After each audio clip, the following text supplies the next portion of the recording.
Bom dia, você que tem nos acompanhado nas reflexões diárias. Muito obrigada por sua companhia, sua parceria. De forma muito especial, esse período que estamos refletindo sobre a família, sobre nossas famílias, sobre os desafios que temos diariamente com ela.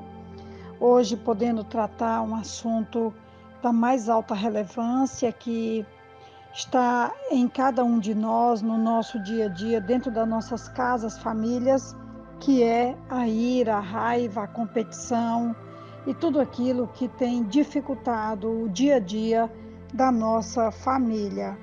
O texto que nos inspira hoje, que nos ajuda e que também nos desafia, está em Gênesis capítulo 4, a partir do versículo 2. Voltou a dar à luz, dessa vez Abel, irmão dele. Abel tornou-se pastor de ovelhas e Caim agricultor. Passado algum tempo, Caim trouxe do fruto da terra uma oferta ao Senhor. Abel, por sua vez, trouxe as partes gordas das primeiras crias do seu rebanho. O Senhor aceitou com agrado Abel e sua oferta, mas não aceitou Caim e sua oferta. Por isso Caim se enfureceu e o seu rosto se transtornou. Versículo 6, o Senhor disse a Caim: por que você está furioso? Por que se transtornou o seu rosto? Se você fizer o bem, não será aceito? Mas se não o fizer, saiba que o pecado ameaça a porta, ele deseja conquistá-lo, mas você deve dominá-lo. Disse, porém, Caim a seu irmão Abel: vamos para o campo. Quando estavam lá, Caim atacou seu irmão Abel e o matou. Então o Senhor perguntou a Caim: onde está seu irmão Abel? Respondeu ele: não sei. Sou eu responsável por meu irmão? Disse o Senhor: o que foi que você fez? Escute. Da terra o sangue do seu irmão está clamando. Eu li até o versículo 10 desse relato de Gênesis capítulo 4, e nós temos aqui o primeiro homicídio que a Bíblia relata. Com muita tristeza, nós podemos ver toda uma trama, possivelmente premeditada, porque o texto diz que Caim convidou Abel para ir para o campo, e possivelmente já havia premeditado que o mataria. Como nós sabemos, a Bíblia é um livro extremamente honesto, transparente, que não esconde os pecados, as falhas e as fragilidades dos seus personagens, das famílias e de tudo que está em volta da palavra de Deus. E é um dos fatos pelo qual eu não perco de vista em nenhum momento a palavra de Deus, e a Bíblia, ela me desafia por esse aspecto de podermos ler um livro honesto, sincero e que trata as relações humanas como elas são. Então aqui não há mistério. Havia uma competição já acirrada pelo fato que Deus não aceitou a oferta de Caim. Ele, como agricultor, levou alguns frutos. O texto não mostra todos os detalhes, mas a verdade é que Deus aceitou a oferta de Abel, que levou da sua primícia um cordeiro, e Deus aceitou. Deus teve prazer na oferta que recebeu de Abel, mas não teve nem prazer nem alegria e rejeitou a oferta de Caim.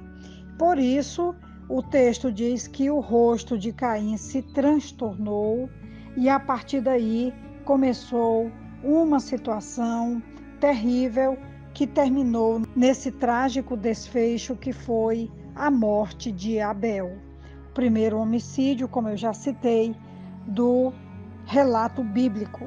E nós então temos aqui que as nossas escolhas são tremendamente importantes, mas Caim escolheu a ira e a violência.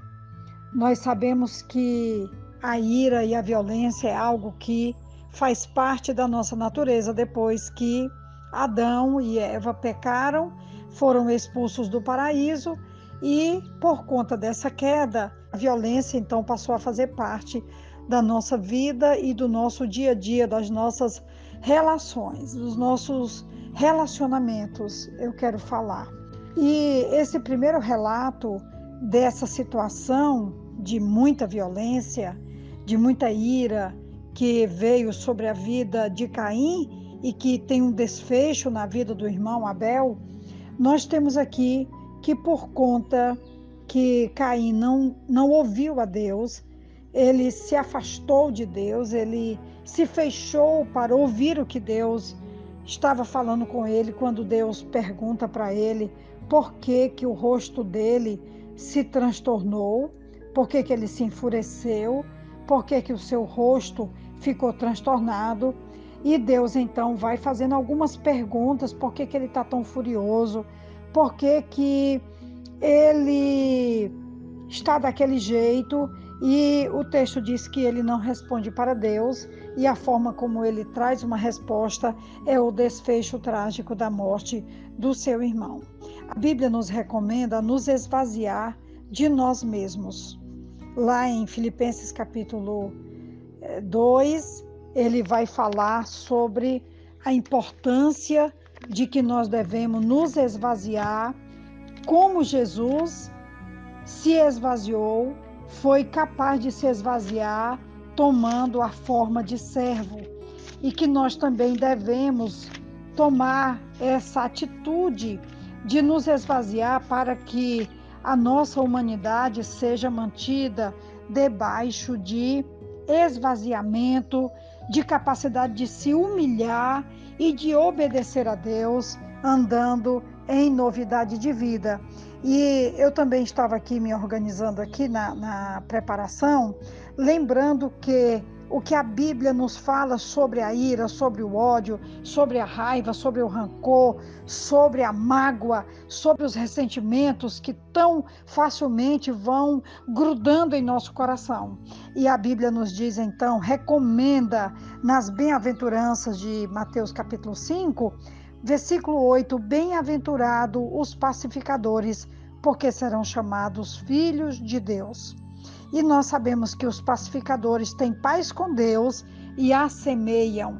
E essa semeadura da paz no mundo que está cheio de violência, cheio de guerras e cheio de má vontade, essa semeadura da paz, essa semeadura da humildade, essa semeadura das boas notícias e também dos bons frutos que vêm do Espírito Santo, como o amor, o perdão, o domínio próprio, a fé, a alegria, a amabilidade, a bondade, a mansidão, são frutos que darão sempre produzindo, serão frutos que sempre produzirão outros frutos ainda melhores e maiores, que resultarão em melhores dias e também em melhores relacionamentos familiares. Eu não sei como você está hoje, mas hoje eu tenho feito um pacto pela paz. Eu desejo ser uma pacificadora, especialmente dentro da minha família, dentro da minha igreja, nos meus relacionamentos por onde eu passar. E hoje é esse o nosso desafio, evitar atitudes como a de Caim, que se transtornou tanto a ponto de matar seu irmão. E que nós devemos então fazer o caminho inverso. Onde há ódio, que eu leve o perdão. Onde há desonra, que eu leve a honra. Onde houver mágoas e ressentimento, que eu possa levar o amor. Esse é, sim, o caminho de Deus para as nossas vidas e também para as nossas famílias. Aqui, quem vos fala é a pastora Betinha, da Igreja Batista Esperança, e eu desejo que nós possamos nos desarmar, nos esvaziar e nos encher da paz, da alegria e da presença de Deus, levando também isso para a vida dos nossos semelhantes e familiares. Amém.